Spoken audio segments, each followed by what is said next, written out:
How's it going, everybody? This is Jason Ostrowski, and welcome to another edition of the Everything Real Estate Podcast. I don't know about all of you, but I feel like I can literally feel the market changing underneath my feet every single day when I go to show houses, when I go to present offers, when I go out to listing appointments. Things just feel different right now, like we're headed into a market that we haven't been in for quite some time. And with that said, I think now more than ever, now more than the past, say, 2.5 years since the pandemic began, our negotiations are such a big part of what we do right now.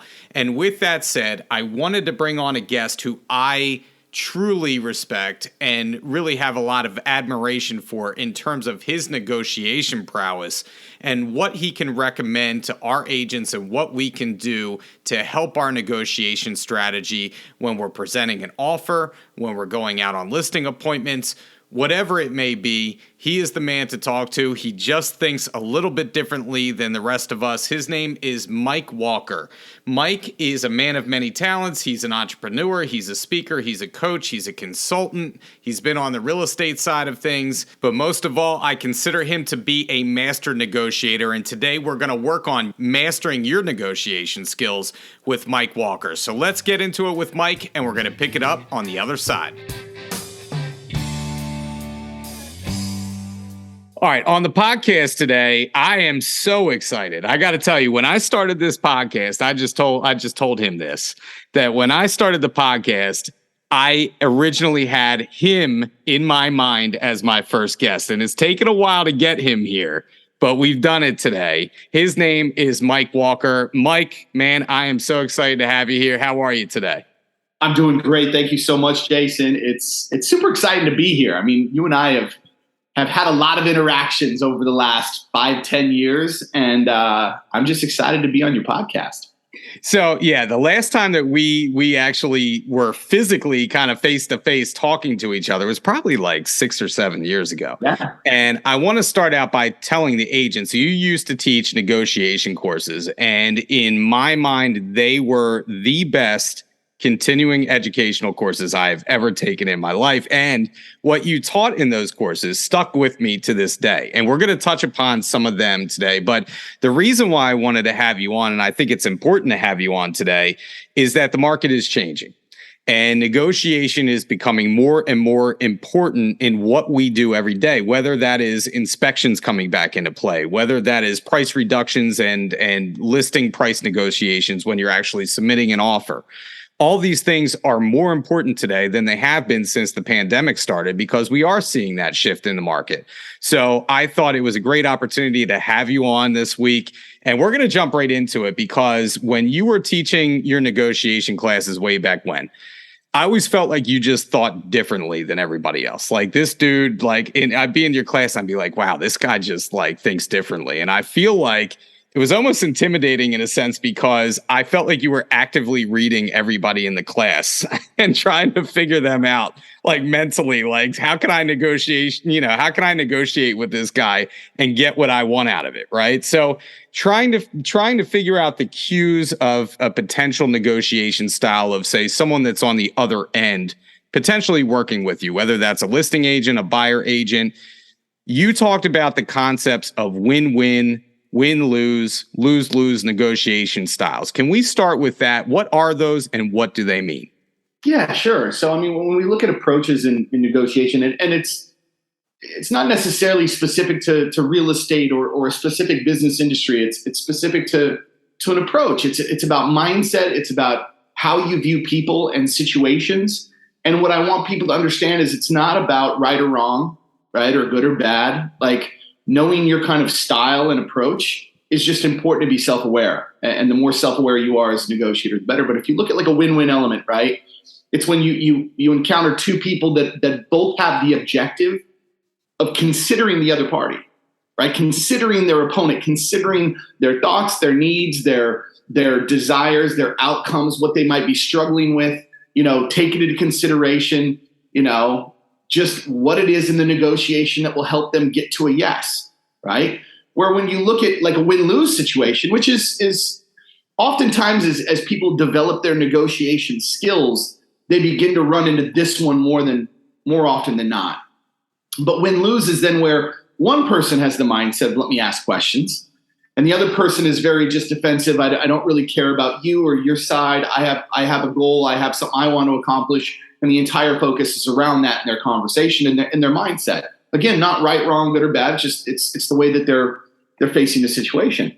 And then the last one, lose-lose, which you hear a lot, right, is that premise that both negotiators are only focused on their own needs, et cetera. And so when we look at environments, strategically, tactically, conversationally, being able to determine which one you're in the beginning is important for a negotiator because it determines what I'm going to get away with, how much time I can spend on the person, how much time I have to spend on strategy or tactics, how much defense I might need in order to not get taken advantage of, et cetera. And it oftentimes gives me an idea of how much I'll be able to accomplish versus not when it comes to my goal package, my term sheet, et cetera.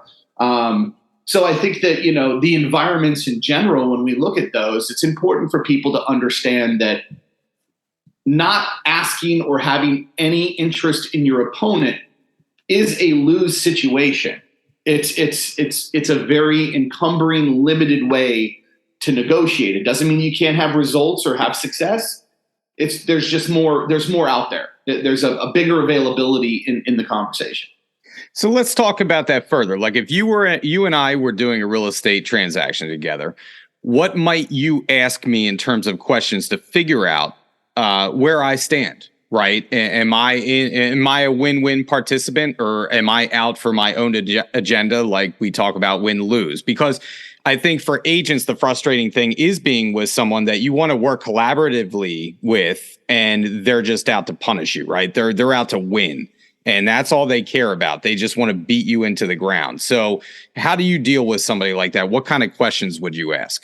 A lot of it is so first off, I have to put myself in check with my perceptions. Our reactions are always based on our own perception of the situation, right? So when someone is very short, very brief, very like, well, whatever, just send it in. I have to remind myself that was created from somewhere, right? That didn't just come up because I called them today. Like they're not being that way just because of me. So I've got to put my tonology in check. I've got to think about the things that help foster cooperation and collaboration. I mean, think about like your generalized book of how to win friends and influence people, right? I want to make them an important part of the conversation. I want to show respect.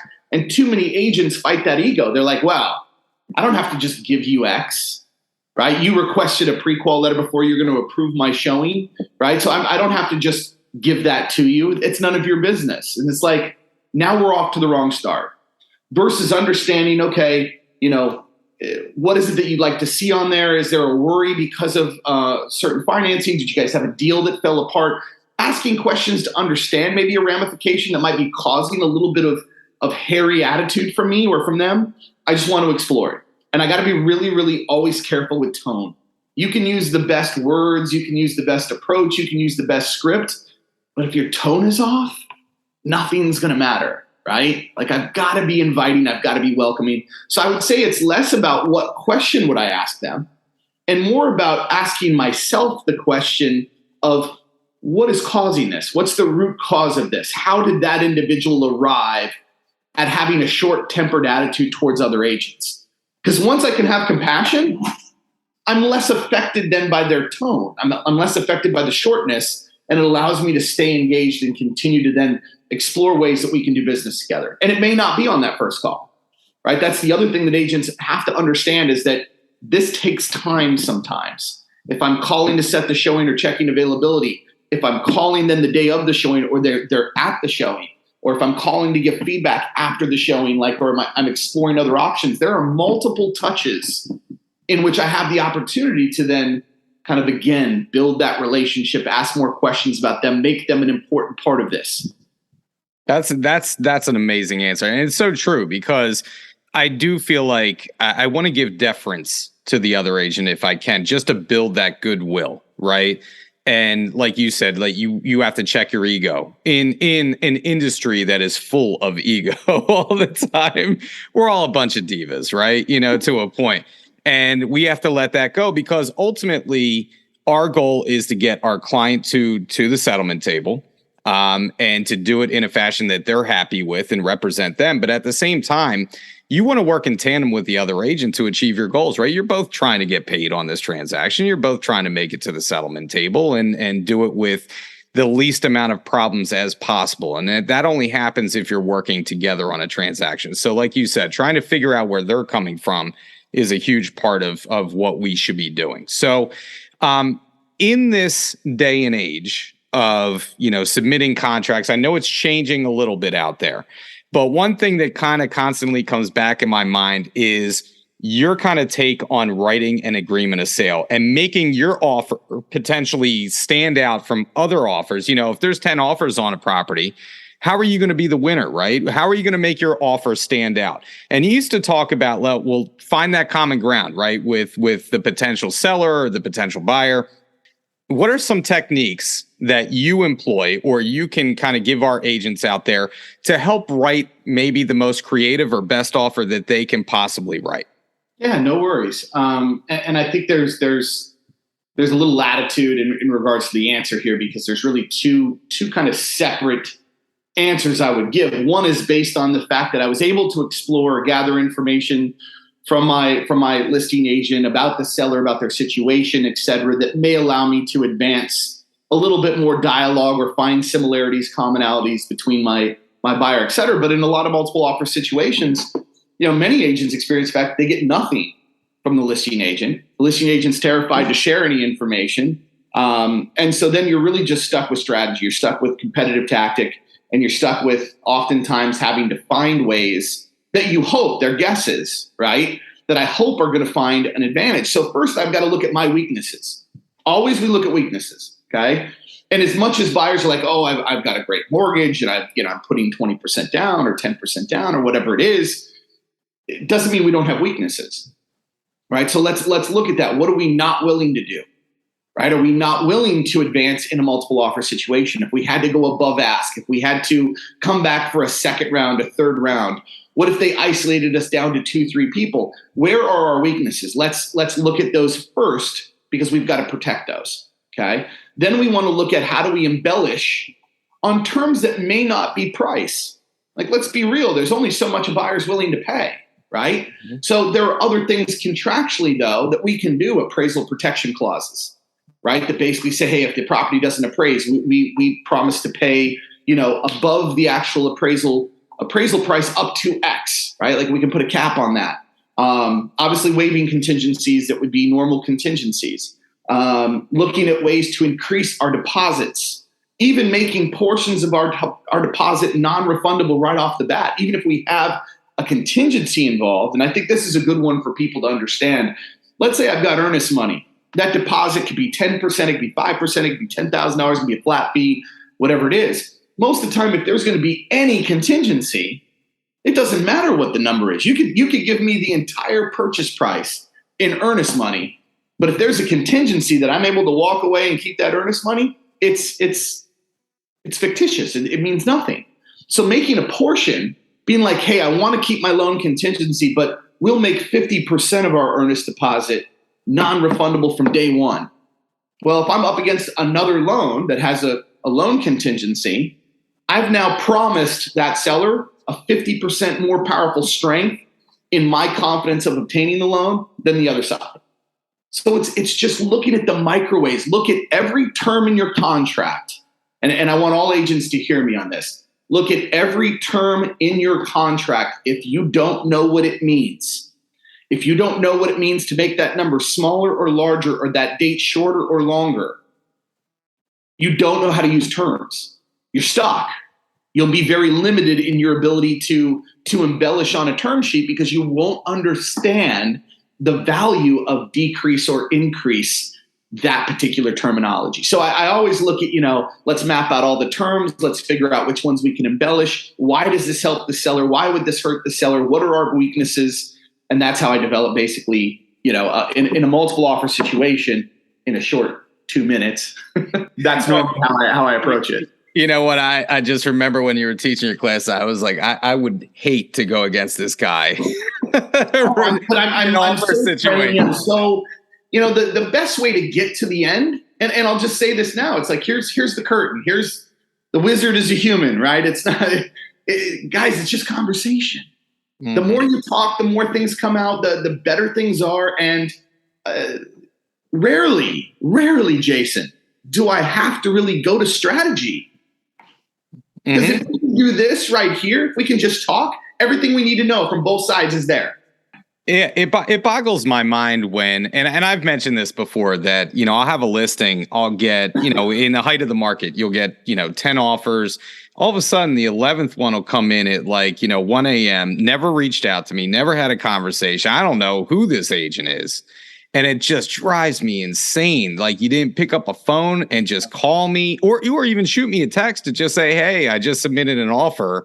Please let me know that you received it. At a bare minimum, reach out to me in some form or fashion and let me know. You have zero shot of getting that house, unless, you're just completely blown away by a cash offer. But let's talk about that situation, because I think this is something where, again, we're all about perception. Right? We're all about, our reality is literally 100% made of our perception, which makes it a very false reality if you think about it, right? Most agents would spike that person. Like, you didn't even call me and pick up the phone. You missed the deadline. Instead of being like, okay, again, what caused this? Mm-hmm. Were they sick? Were they injured? Is this their first transaction? Were they just terrified to pick up the phone? Did they get screamed at the last time, right? Did they get a call at midnight from an owner that said, I need to get this offer in right now? What contributed to this? And so I'm calling the next day the same way I'd call you if you would have gotten it at 9 a.m. and called me prior. I'm calling them like, hey, thank you. Thank you for the offer at 1 a.m.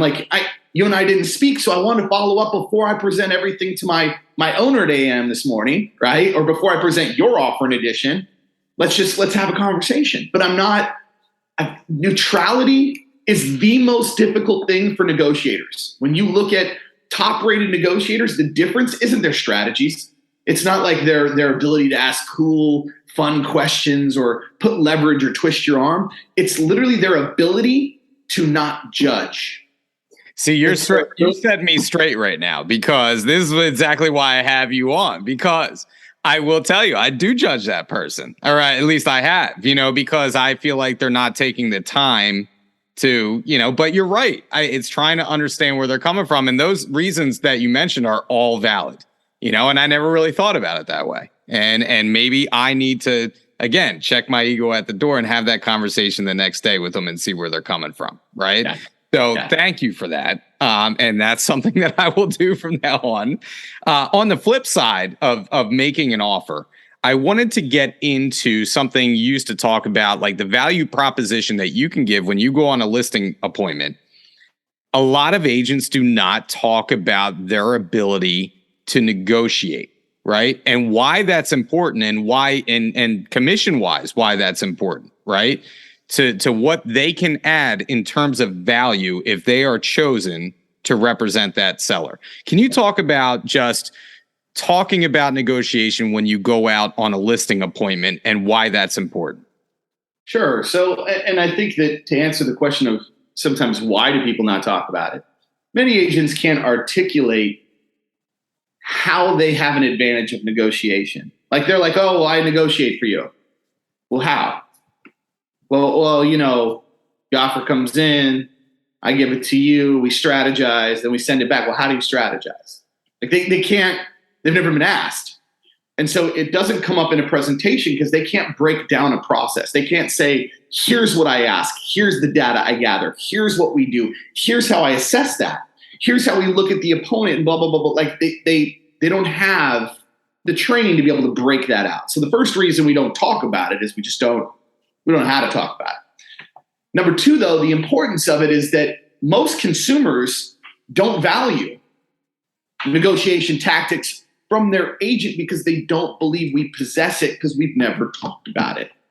And so it's that chicken before the egg, right? Is the consumer going to want it, so then I'll talk about it, or should I talk about it in hopes that the consumer will want it? And we go back and forth.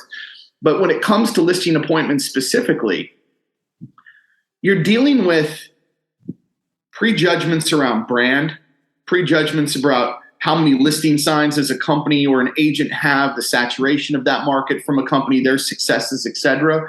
You have top producing agents. You have male, female, gender aspects that play a role. You have similarities and commonalities with sellers that go a long way. You have all of these factors that you're playing with. It's ultimately what got you the appointment to start with. And so the more that I can achieve an analysis of how we do things, people work with people that teach them stuff. It ultimately builds the fastest seam of trust is if you learn something from somebody, you're like, oh, that was interesting. Well, let me ask them more, because we like to learn from people. We like to follow people that have the ability to teach us through their words, through their actions. And that's through like the analogies and similes and ways that we dialogue. So the more that I can explain negotiation, forget the value of the word negotiation to the client for a minute. Take into consideration, the more that I can teach them something about it, the greater chance I have of linking immediate trust. The greater probability I have of that person being like, wow, the way that he explained that was really well.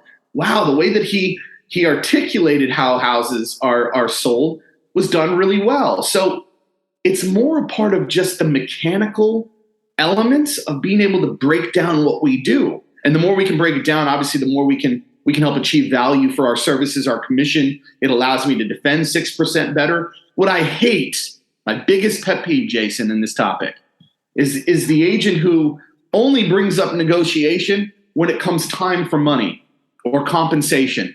And the owner says to them, I don't want to pay your 6%, right? And, blah, blah, blah. And the person's like, well, if I can't negotiate my commission, how am I supposed to negotiate your price? Excuse me, dude.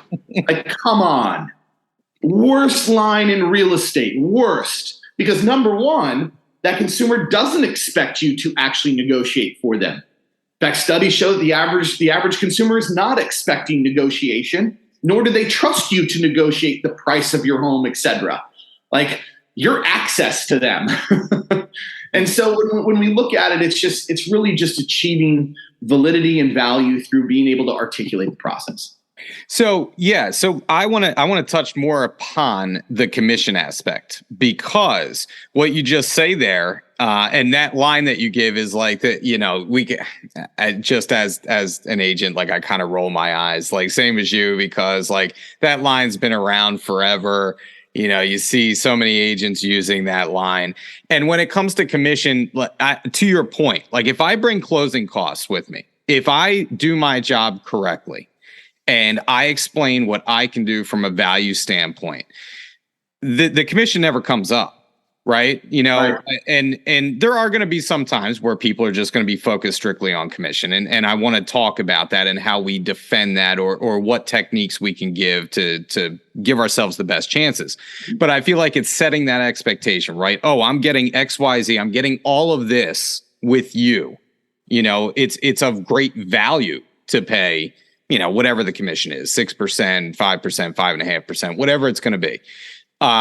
What would you say to a seller that comes at you and objects to your possible commission, right? What techniques would you give the agents out there? So I think it depends on if it was just a straight out objection, right? So one of the best ways to object is to not return with a position, right? So if my owner just says, well, I don't know about 6%. Great objection, because I have no information now of what you really want, right? So then I'm going to explore, okay, well, what percentage do you believe, you want to pay, or what did you have in mind? And if they're like, well, I'm thinking 5%, I want the analysis. Everything about negotiation is trying to figure out the whys and the reasons and how people analyze and arrived at positions, right? So I want to know, how did you arrive at that? How did you come up with 5%?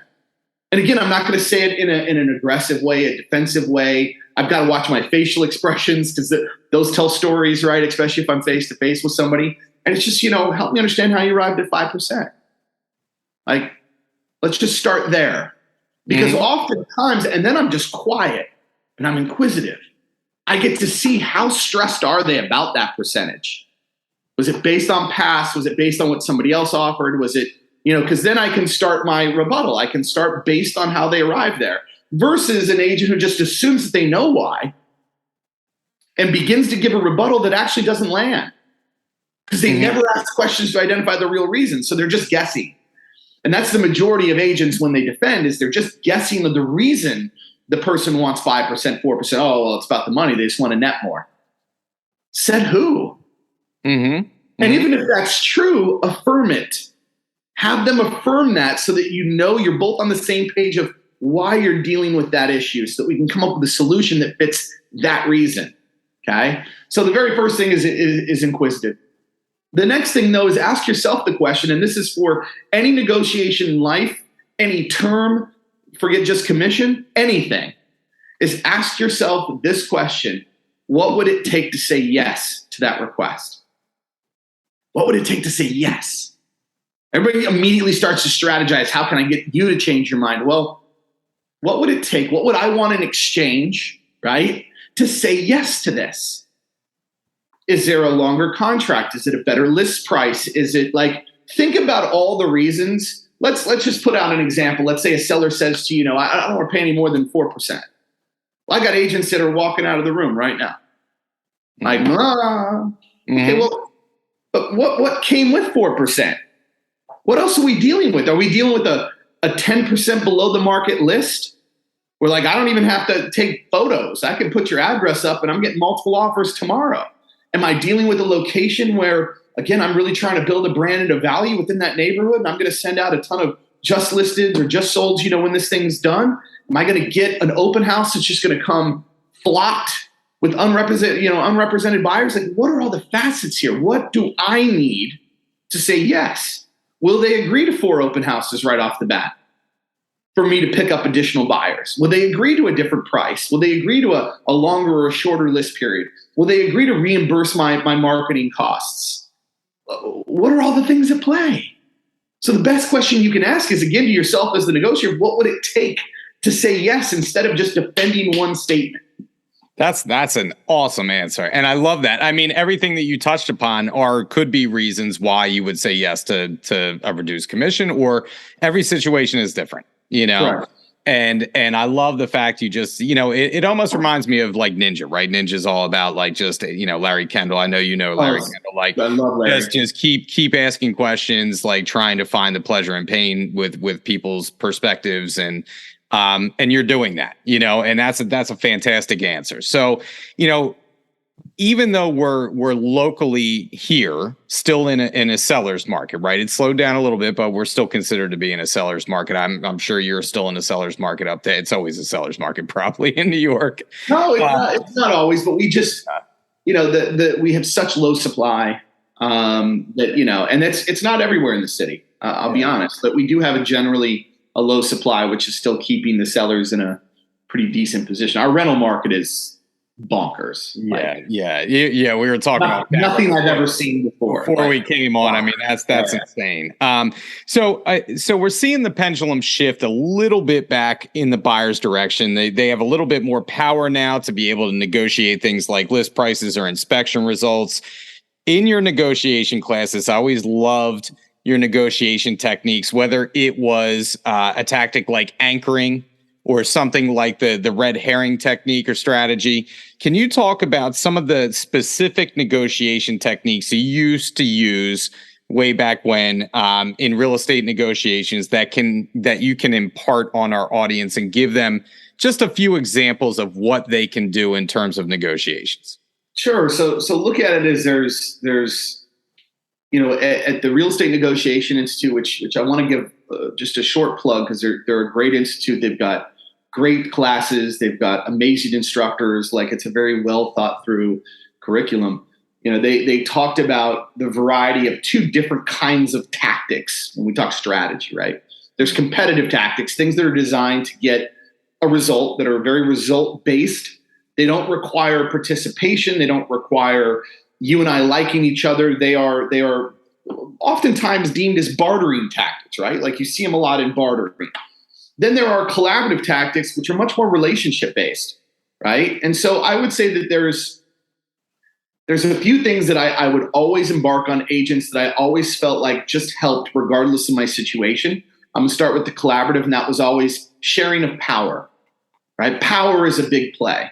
And so if I wanted your assistance in things, I wanted to ensure that you always had something that you controlled. And I would always it's almost like when you have it, and I hate to put this in a toddler perspective, but it's like my daughter in the mornings, like she's a monster, like she is in control. And so for me to be able to work with that, I give her options so she always feels in control, right? Do you want this shirt or this shirt? You don't get any other shirts, but do you want which one out of these two? When I'm sharing in decision making, right, power choices, especially like think about in environments where title companies are involved, and I realize some states are attorney firms, some are titles, but look for any decision within a negotiation that region has a standard of practice that's heavily decided by one side. Offer in advance the idea or concept that you're going to allow the opponent to choose that or have some say in it. Like, hey, we want to use, land title or American title or First American, whatever it is. Do you have a preference? Because if you have a relationship, maybe we can all choose a title company that we all like versus it just being my decision because that's the normal standard practice. Does that make sense? So sharing of power, sharing of options, making sure that your counterpart, not necessarily your opponent, but your counterpart, the listing agent, buyer agent, et cetera, always feels like it's not them just being told what to do, what they can and can't do. There's involvement in the decisions. Okay. So that does require you setting your ego to a side. The other I would say is the reverse offer. And I think it's something that I've always taught. I think it's one of the most underused aspects of residential real estate. Okay. It's done in commercial real estate much more frequently, but that is the facet that for some reason we like to think that the only party that can initiate the very first offer on a property is a buyer's agent or a buyer. Like, where did that come from? Like, sellers feel like they're sitting ducks. Like, they feel like their hands are tied. Like, we've gotten 15 showings. There's been lots of good feedback. We have no offers. Like, what are we going to do? And the listing agent's pulling their hair out. Like, I don't know. Right? It's going to come. It's going to happen. We're trying to encourage people without making you sound desperate, et cetera. Right? So there are three situations, at least two, that I can really think of that really warrant a reverse offer. Right? Number one is when you've had a lot of showings and there's been no offers. Okay? What I need agents to hear is that you do not need to reduce the price of your listing to make a reverse offer and for it to be effective. Okay, so a reverse offer, what is it? It's merely the seller making the first initial offer on property. So buyer came to the showing, they're like, hey, this looks great, we're not sure, or we've got a few others to look at, et cetera. And so it's the seller and the listing agent putting together in writing, right, an offer on property. And as long as it's written, the buyer's agent is obligated, just like a listing agent is, to present that offer to their client. So it's you sending over an offer. And, I would look for something that they don't know. Like, maybe if I'm not reducing price, I'm opening it to the point of a loan contingency or an inspection contingency or a lower than normal earnest deposit or something of that nature. And keep in mind, this is private. So this isn't being marketed on the MLS. No one else knows that that's something that we've offered a single party. But the whole purpose of a reverse offer is not for it to be accepted. It's not. That's not the purpose of the tactic. The purpose is to get negotiations started. It's to get a response from that buyer, right? So when you've had a lot of showings and no offers, great opportunity to think and consider a reverse offer. The other time it's a great opportunity to do a reverse offer is when you are about to do a price reduction. So like, you've been on the market for 60 days. You know it. I know it. Showings have slowed. It's time to reduce the price. Before you do it, let's try a reverse offer. This will also, guys, help with your negotiation and getting a price reduction with the seller because it gives them real evidence, right? Think about the normal complaint of the seller. You go to them, hey, Mr. and Mrs. Seller, it's time to reduce the price. They're thinking, here's just my listing agent again, just trying to sell the house, just trying to get a quick commission. Don't care about us. Like, they're just asking to change the price, click the button on the MLS, and their job is done. So I'm going to show you that I can do some work. Right. So I'm going to say, listen, I think that the evidence shows us that we need to do a price reduction. That's what I think. But because I don't want you to feel negative about it, let's say I'm listed at 800,000. I think we need to be at 750. Let's try a reverse offer to the last 2 or 3 parties that had really good feedback at 775. 775, right? I think we need to be at 750, but this still gives you an advantage. It's private, still shows 800 on the marketplace. So let's go 775 to these 3 buyers. And I'm going to do them one at a time, right? Not to create confusion. 775, reverse offer, great dialogue with the agent. My seller would like to make a reverse offer for 775,000 with these terms, etc. If your buyer is interested, I'd love to see a counter. We'd love to get you involved. And if I get 3 no's from buyers that gave good feedback, then it's not a hunch anymore. Guys, I have real evidence that not only did 800 not bring them to the table, but we reduced it to 775, made reverse offers, which were private, and that didn't bring them to the table either, which tells me that we are not in the right buyer public. We need a different kind of buyer. And it helps with our discussions then with the seller to get them to reduce. And sometimes it generates, and I've seen this generate a deal. In fact, recently I've seen that generate a transaction that closed, and it actually netted the seller higher than what it would have netted them if they had to reduce it down to that number. I love that, man. I love when you talk about the reverse offers, and we don't see them, down here. I don't think I've ever see them anywhere. Yeah. I was going to say, I don't think I've ever gotten one, but I've certainly talked with my people about them. I actually, after taking your classes, I've done it a couple times. Now it didn't pan out, but like you said, it's about getting the ball rolling. It's about seeing where you can get things to go, right? That you can still save them dollars and cents. You talk about reducing the price. Maybe we make a reverse offer of a little bit higher. And you said it proves that you're doing something. It proves that you're doing your job. Because I think that's the worst feeling in the world when you're a listing agent and it's just, the home is sitting on the market. It's kind of languishing. And you're like, what am I going to do? What am I going to do? Outside of a price reduction, what are we going to do to get this home sold? That's a great answer. That is a great answer. And I'll tell you the other aspect of it, even if you never deploy it, talking about it at a listing presentation, talk about no one else being able to compete with that dialogue. Like a seller will say, well, how do you negotiate on my behalf? Well, one of the things we can do is X. Let's look at the reverse offer as a strategy or tactic. Every seller has experienced or heard of, right, the seller who just sits there and waits and has probably some experience of that emotion or that feeling about, why is my house selling? Why is nobody coming, right? Like sometimes the reverse offer turns into something, sometimes it doesn't. It's not about, it being bulletproof or it being perfect, but it's something that agents need to be aware of because, again, it's one of those elements where we go, oh, I didn't even realize you can make an offer as a seller because we're so guided within this tunnel of this is how real estate works.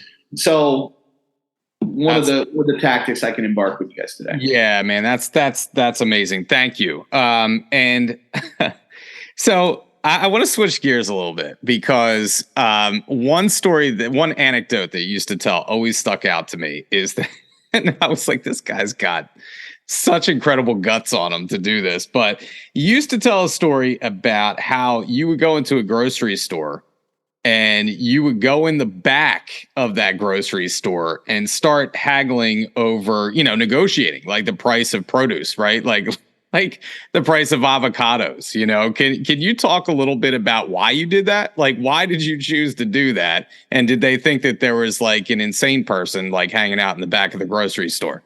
No, well, I think one of the things about negotiation practicum that I learned early, and I learned this from my attorney mentor, was that you need practice environments, and not just environments where you barter. Because whenever I say this in classes or in seminars, or I remember at one point I was talking to actually Philadelphia, the government, the mayor's office. I actually did an entire negotiation series for all the department division heads for the city of Philadelphia.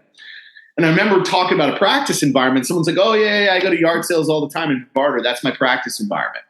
And it's like, okay, well, great. I love it when people are practicing bartering, but that's not really practicing negotiation. Negotiation, again, is more about those perceptions, the awareness. It's almost like, how can I keep myself calm? When fighters practice, they get into situations where it's going to get the adrenaline going so that they can still stay calm. right? So practicing sparring isn't just about shadow boxing. It's about like creating the emotional environment where you know that there's going to be possibly something that you could lose. So what I don't want to do is I don't want to just practice on my clients, and most agents won't. They'll go to these classes, they'll hear this podcast, they'll take the information, they'll be like, that was cool, but I've never done it before, so I'm not going to just all of a sudden do it for the first time on my client. So I created a practice environment at the grocery store, right? And so one of the things I wanted to mimic was we have these social rules. We have social laws, right? The do not enters, do not do's, well, you can't do that, or that's not right, et cetera. Well, at the grocery store, you have areas that are literal do not enters, right? Like the little door says employees only in the back, et cetera. And so there's two facets to this practice environment. Number one, you always want to practice finding and negotiating with real decision makers. So if I'm like out and I want a discount on avocados, right? Because I'm like, hey, these look really, really ripe, or they look like they're about to go bad. If I'm asking the stocking employee, hey, can I get some price off of these or off of artichokes, right? Can I get a discount? They look at you like you're foreign. And they're like, well, I don't make that decision. I just stock the shelf. Understandable. Well, who does make that decision? Oh, well, our produce manager. Where is the produce manager? Oh, he's in the back. Okay, so I'm going to go back there. And I'm going to go through those doors because then immediately it creates that emotion. I'm not supposed to be here. I can feel it every time I do it. My adrenaline starts to go. You get a little cold. In fact, you're kind of like, and it's not because it's cold back there. It's because you just got cold because your adrenaline's going. And it's to see, okay, can I calm myself down? Can I still ask questions? Can I be convincing? Can I be the type of tone and person that elicits response? Because people are going to be like, what are you doing back here, sir? Right? And so I want to be like, hey, this is what I'm trying to accomplish.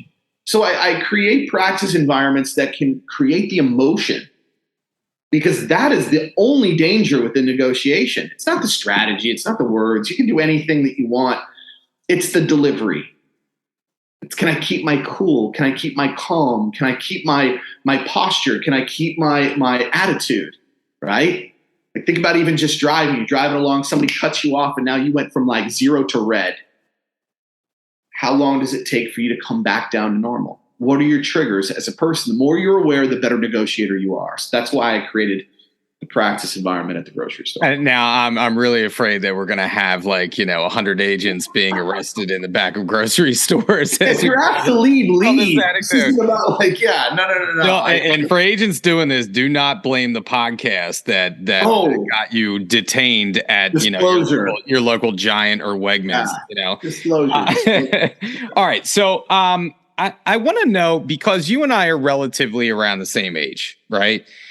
And I want to know kind of, how did you end up at this point? Like, how did you end up being, I consider you to be an expert on negotiation, right? Like, how did you get to this point? Like one person that I admire for negotiations, like Chris Voss, right?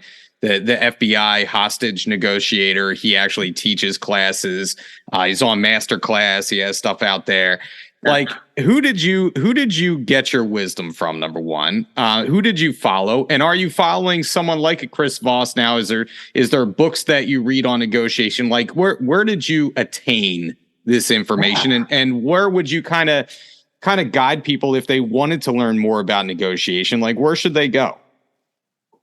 So there was a variety of areas, and think about it as like there's educational context. There's like, what do you call that thing? Right? So call that theory, call that modeling.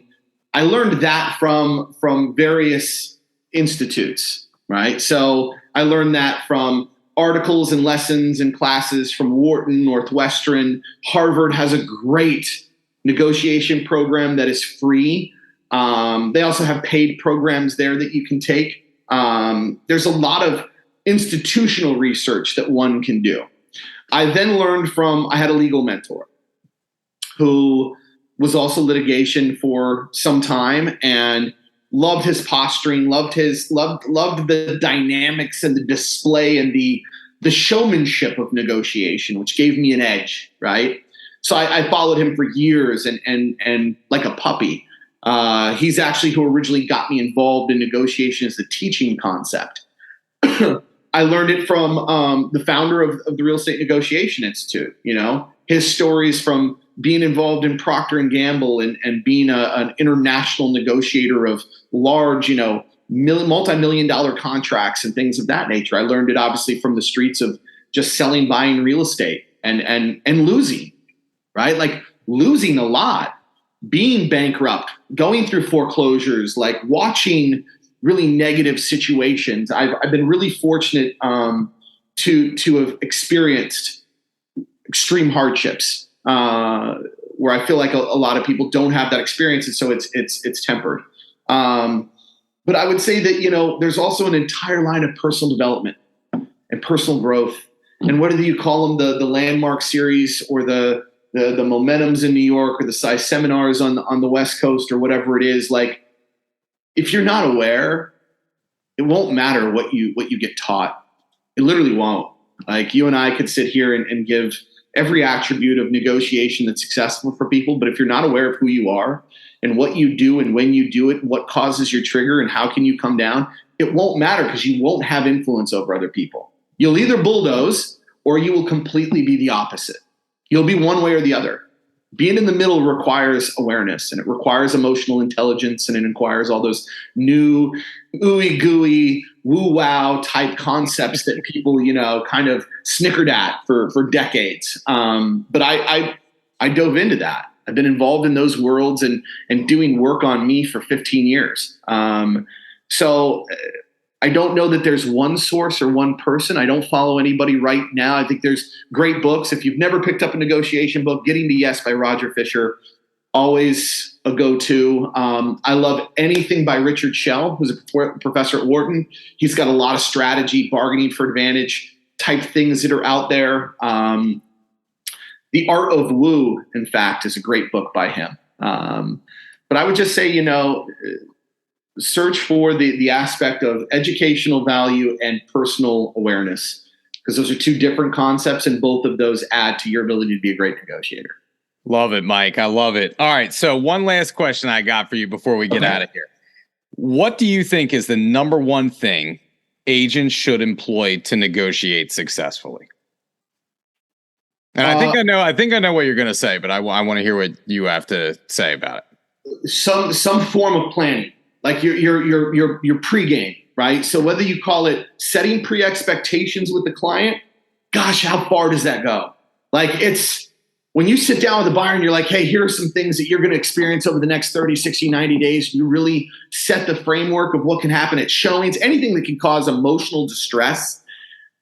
Even just doing that alone puts you in such a good position to earn the trust, to be the control pattern, to be able to dialogue. So having a pregame, right? Setting pre-expectations for people, pre-planning out like my actual mapping of negotiation, instituting something where you're taking notes about people, phone calls, etc.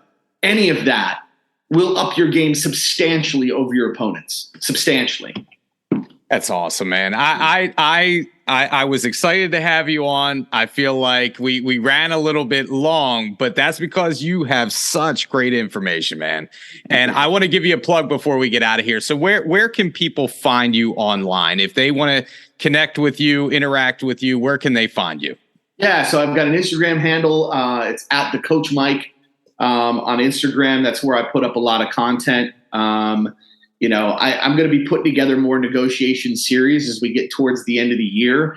I really like to work in the group coaching formats. I do a lot of individual one-on-one kind of work. And so, reach out on Instagram. It's honestly the easiest way to network with me, to talk with me, to DM me. Again, it's at the Coach Mike on Instagram. And that's it. One of these days, we're going to see each other again in person, but it's just good to see you over Zoom. Great to catch up with you today. And thanks, man. Thank you for your time. Awesome. Thank you for having me, Jason. Great hearing from you. You got it. Talk to you soon. All right. That was this week's interview with Mike Walker. I hope you enjoyed listening to Mike talking about the topic of negotiation as much as I did. Here are a couple of takeaways that I had in my conversation with Mike. Number one, so much of negotiation, whether it be with a client, whether it be with another agent, is just understanding where they're coming from and asking the right questions. Mike repeats during the podcast interview about how important it is to just keep asking questions, to try and find out where people are coming from so we can relate, find out what they want, and then form a strategy on where to go from there. So number one, make sure that you're listening to whoever it is you're trying to negotiate with first. Check your ego at the door and always remain curious. Whenever you're having a conversation with someone, always strive to try and find out as much information as you can so we can negotiate properly. Number two, Mike mentions in a very small segment of the interview, but I think it's very, very important that in order to negotiate properly and use the terms of our agreement of sale, you need to know the agreement of sale inside and out, right? If there's a line in there, a section of the agreement that you don't understand, that you can use to your advantage while you're negotiating with another agent, you need to go back into the agreement of sale and know the agreement line by line in order to take full advantage of negotiating for your client. I think that's incredibly important. I think that's sound advice, and Mike mentions that in the podcast interview today. And last but not least, I do want to mention a very specific strategy or tactic that you can use in order to get a home sold, specifically on the listing side. We often do not think about what Mike refers to as a reverse offer. Reverse offers are, if you have a listing that you've had some showings on, there is some interest, maybe not enough for a buyer to pull the trigger on. Maybe you want to approach that person with an offer from the seller. Do it in reverse. Go back and talk to a potential buyer that has some interest and maybe negotiate from the seller to buyer instead of buyer to seller. You never know where it may lead to. Number one, it may get the ball rolling on negotiations with a buyer that you thought you were not going to be able to sell the home to, number one. Number two, it may save your seller a lot of dollars and cents because maybe you're negotiating XYZ instead of reducing the price by XYZ. You may save them some money in the process. And number three, it proves to the seller that you are working hard on their behalf to come up with a creative solution to get their property sold. So reverse offers, think about it the next time that you have a listing, and it may just work out for you and your seller. Well, that's it for the podcast this week. We will be back in another couple of weeks with a new topic, a new guest, and as always, if you want to hear something we haven't covered yet, please reach out to me, jason.ostrowski@foxroach.com. And if you haven't subscribed to the podcast yet or left us a review, please do so. It helps us to reach more people. Once again, this is Jason Ostrowski saying stay safe out there, stay selling, and we'll catch you on the next episode of the Everything Real Estate Podcast.